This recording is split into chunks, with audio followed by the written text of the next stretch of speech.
Şu münasebet bilen her birine 4 kız gap qilmoqchi jamoat.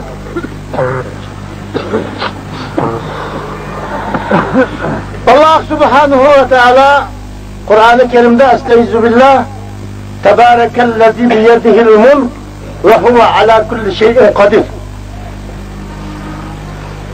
Bunun manisi bütün dünyanın iktidarçılığı Xudoning qo'lida. Shuning uchun Allah Teala ve tekaddes ayet nuqsatdan pak. Bu Allah hamma narsa qodir jamoat. Yani bunda demek ki Allah Teala ve Tekaddes'nin bizden xahişimiz boyunca etken vaxtıda merhumni uzun ömür körüşke biz taşlaydık. Uzun ömür körüşke taşlaydık. Hatta ki nurgun iktisadımız bu sarf kılıp uzun ömür körüşke biz bunu şarait hazırlayan bulattık. Lekin biyadihil mulk Allah'ın kuldu boğallık için bunun bizden acizliğimiz. Müşahede bunu bir sürü kırvağı bunu diyken ki hemmimiz bugün Hacı Mehmet Karacım'ın içki şarabını hemmimiz ahir bir işimiz. Ahir bir işimiz. Şunun için o dünyanın özüyenki bağa vaxtıda bizdeki unvanımız, derecimiz, mensibimiz ve şunun için cemiyetteki salahiyetimiz asqatmaydı. Asqatmaydı. Asqatıldığını neyme edilse halis iman. Ve halis imandan talep boyu çıkan yaxşı amal asqatıldı halis. Şunun için hemmimiz hoşarlığımızı östürüp hemmimiz muşu gününü de bir teyakkelde kısmımızı doğru geliyor. Şunun olan birge hazır benim demek ki boğunum hazır taşkı dünyayımız hırs çıraklaşıp gitti cemaat. Taşkı dünyayımız çıraklaştı. Lekin işki dünyayımız gündüz günüge bedeviyleşim oturdu. Hatta ki bir jot, bir kırındaş, bir din, bir millet durup birbirimizi çıkışamaydıgan, bir jot ikinci jutunu çıkışamaydıgan, birbirini hatta ki öldürdüğün karab durup muşunda ahval yüz bir var. Mana bu nima desa biz dinden ayrılıp kalgınımız, dini toymavatkanlığımız. Halbuki Peygamber aleyhissalatu vesselam el-muslim ahul muslim la yazlimuhu ve la yuslimuhu. Müslüman Müslümanla karındışı. Müslüman diken Müslümana zulüm kılmaydı ve başka zulüm kılmazsa bunu karattırmaydı diyor. Allah Teala innemel mu'minun ihva. Bütün dünyadaki müminler hepimiz karındaş. Bizde biz o dini karındaşlık münasebet çıraklaşıp gitip orada cemaat. Biz iki taraftan belki üç taraftan biz karındaş, kan karındaş biz, milli karındaş biz, dini karındaş biz. Müslümler üç karındaşlık münasebet durup, birbirine petişenmaydıgan, hatta ki bir mağaz evcitine bir jütür petişenmaydıgan, Müslümde ahval bulavatır. Bunun sebebi nima desa, hazır hemmimiz maddi medeniyet yürüyüşüp gittik. Pul tapsak bozduğun oldu. Maneviyatımız tövellep gitmedi cemaat. Demek bana, Müslümde gün manımız altımızı sürüptü, muş günde biz hesabat verimiz bu işe. Şunun için Peygamber aleyhissalatu vesselam insan tirilip kademe bir rızı kadem yükselmeye dur, 5 mesele üstü cevapkalık tatıldı. Güvanın üstüdürler. Birisi tamam ömür. Bir adam 63 yaşından olsa, bunu neymiş kıldın müşkillerde? İkincisi yaşlık devri.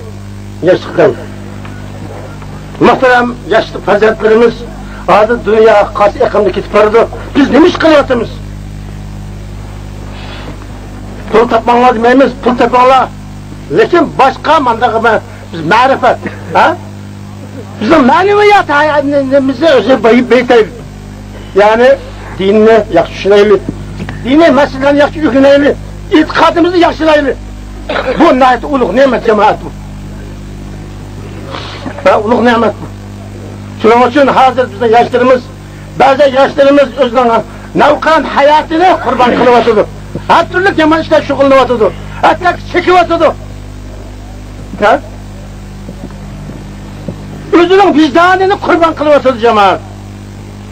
Bu çokum ahırda biz javobgarlik tatılımız. Üçüncüsü tapkan mel cemaat.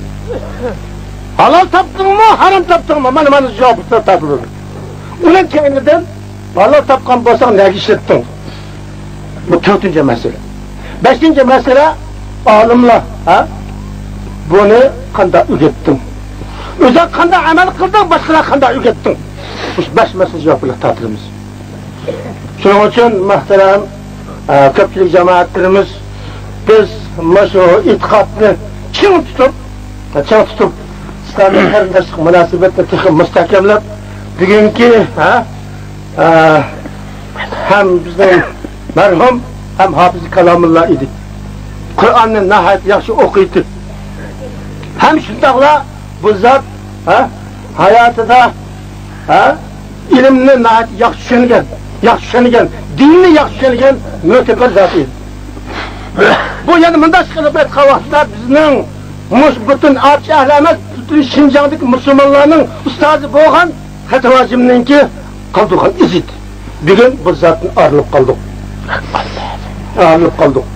Hemmimiz, köpçülük bugün bu zatını musibetini tercih kılışıyorsa bir yığıldık. Yani bu dilgi boğan hürmetimiz bu. Bu hürmetli eminleştiriş gerek. Eminleştiriş gerek.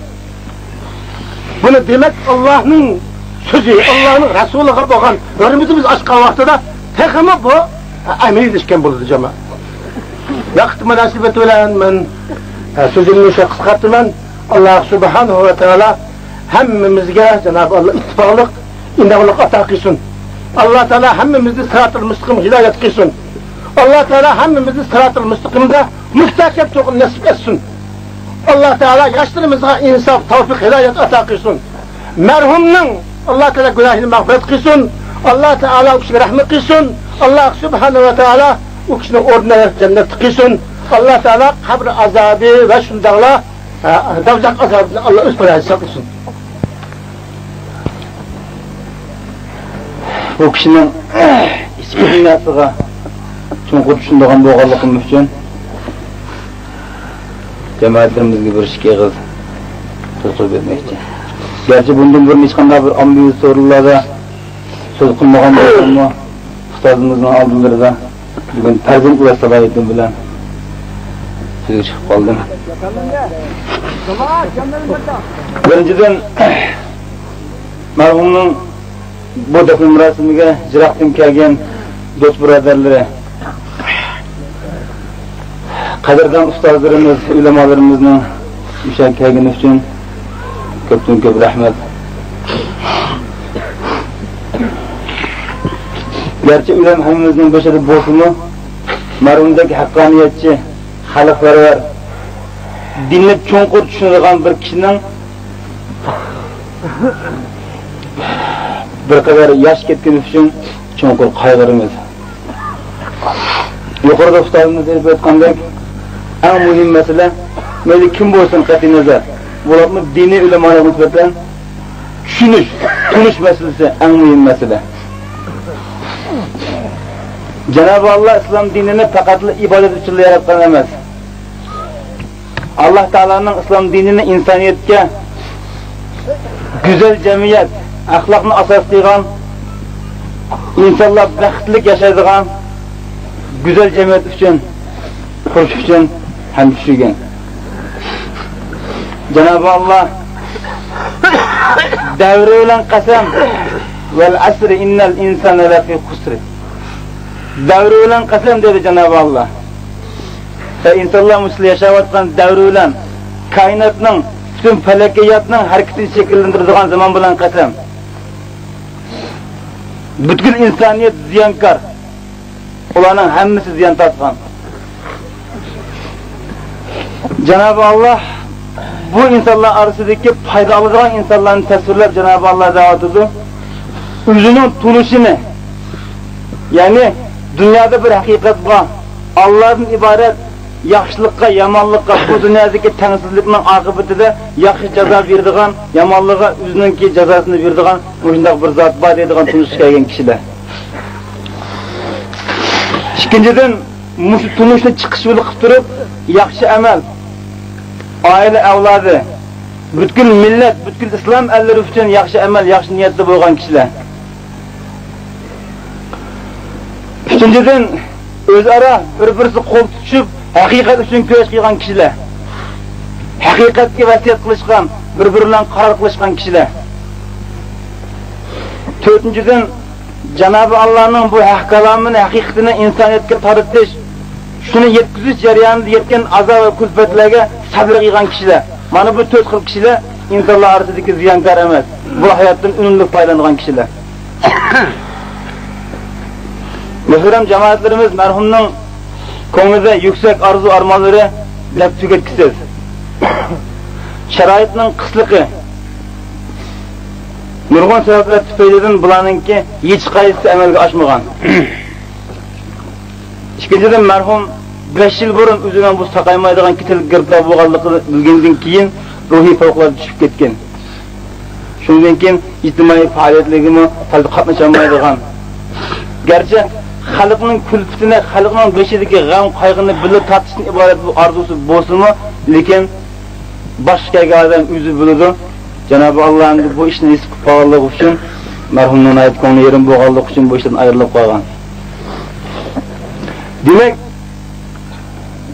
bizlar tunish masalasi eng muhim.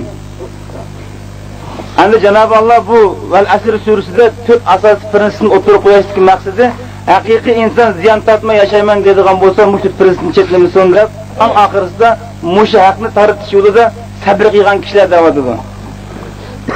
Hayot bunday emas.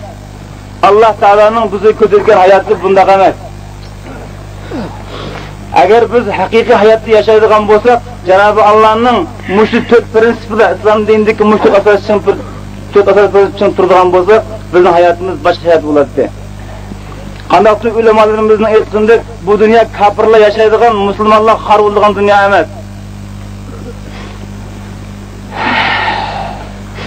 1,5 ming yil burun islom dini haqiqiy musulmonlar suydigan, musulmonlar tarafidan qo'llanganligi uchun qisqa bir muddatda arab yerim orasidan halqib dunyoga o'zlangan din bizga kelganda garchi 10 asr bo'lsa-mu, bizni hech qanday dunyoga chiqish emas, balkim oxirgi chekindirib o'tib boradi. Buning sababi dinda emas, balki dinni suydigan sizlar bizning kishilarningki haqiqiy muhtoj asosiy prinsipni tushuntirolmaganligimiz. Sabrganni Allah'ını yaxshi tunib, Allah yo'lida fidokorlik ko'rsatib, shu yo'lda